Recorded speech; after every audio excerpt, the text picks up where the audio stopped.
to bring our troops out of combat. They have done their job. They deposed Saddam Hussein. They've done everything asked of them. It is now time for the Iraqis to wake up and recognize that only they have the power to arrive at the political accommodations that are necessary. When you start thinking about the fact that the Iraqi government is on vacation right now, and the White House excuses this by saying that, well, it's hot in Baghdad.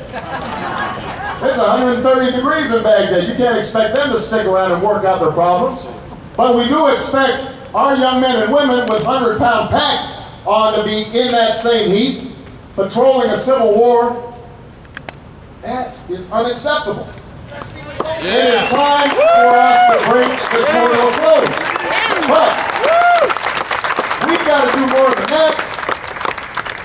Everybody now is saying everybody on the Democratic side is all saying that we've got to start winding down this war. That's the popular position now. But we have to make more fundamental change.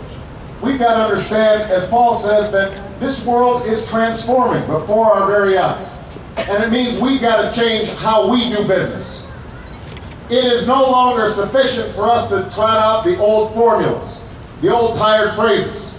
If we want fundamental change, then we can't be afraid to talk to our enemies. We can't be afraid that, I'm not afraid of losing a PR war to dictators. I'm happy to look them in the eye and say what needs to be said. I'm happy to tell them what I think. I'm not going to avoid them. I'm not going to be hide behind a bunch of rhetoric. I don't want a continuation of Bush-Cheney. I don't want Bush-Cheney lite. I want a fundamental change. It's time to turn the page on how we do business and say to the world, we are ready to lead. We are ready to lead by deed and example. And we will meet and talk and discuss our values and our ideals, because our values and our ideals, when we're true to them, are ideals and values that the entire world looks to. And we will go to the world and we will say, we want to work with you, not against you on critical issues like terrorism. We want to work with you, not against you on critical issues like nuclear proliferation. We want to work with you on ending the genocide in Darfur. We want to work with you to relieve poverty and to build schools that children are learning math and science instead of hatred.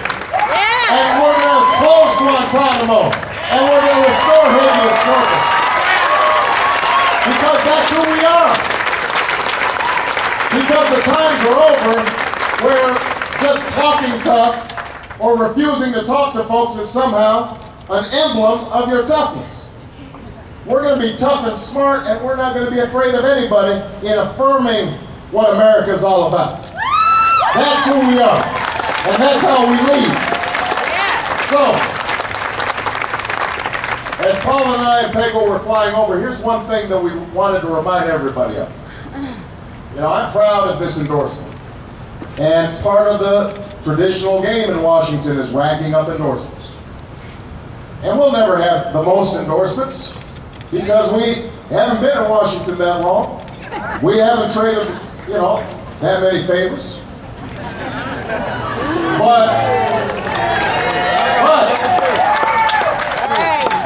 But what Paul and I and Pego understand is that change of the sort we're talking about is not just going to happen because I get elected. Change is going to happen because all of you decide you are going to embrace change. Change is going to happen not from the top down, it's going to happen from the bottom up. And that's why I'm proud to have Paul's endorsement, because he believes in bottom-up politics, just as you believe in bottom-up politics. If we have faith in the American people, in their common sense, in their decency, in their courage, in their willingness to embrace a new way of doing business, we're not just going to win an election, people. We are going to transform a country. Thank you very much.